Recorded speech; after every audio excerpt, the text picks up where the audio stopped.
नमस्कार, मी गौरी सूर्यवंशी. एस मराठीमध्ये आपलं स्वागत. वळूया आजच्या बातमीकडे.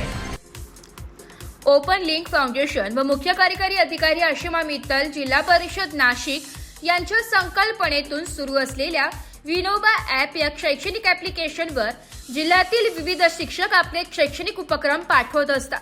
माहे मे 2025 महिन्यात जवळकी दिंडोरी शाळेतील उपक्रमशील शिक्षक नरेंद्र सोनवणे यांनी सादर केलेल्या माझी शाळा माझी परसबाग उपक्रमास तालुका स्तरावर सर्वाधिक गुणांकन मिळाल्यामुळे विनोबा टीम व पंचायत समिती दिंडोरी यांच्याकडून त्यांना माहे मे 2025 महिन्याची पोस्ट ऑफ द मंथ पुरस्कार आज बुधवार दिनांक 25 जून रोजी दिंडोरी पंचायत समिती येथे गट शिक्षणाधिकारी चंद्रकांत गवळी, विस्तार अधिकारी कैलास पगार, सामाजिक कार्यकर्ते बापू चव्हाण, पत्रकार संदीप गुंजाळ यांच्या हस्ते देण्यात आले.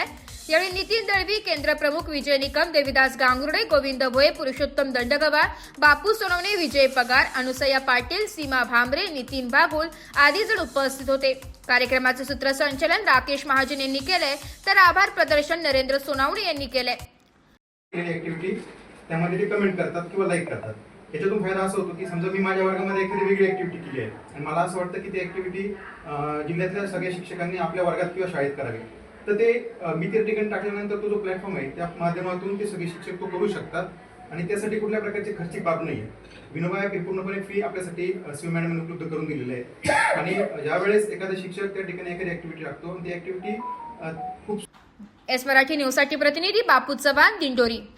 अशाच नवीन ताज्या घडामोडी जाणून घेण्यासाठी आमच्या एस मराठी न्यूज चॅनलला लाईक करा, शेअर करा, सबस्क्राईब करा आणि बेल आयकॉनला क्लिक करायला विसरू नका.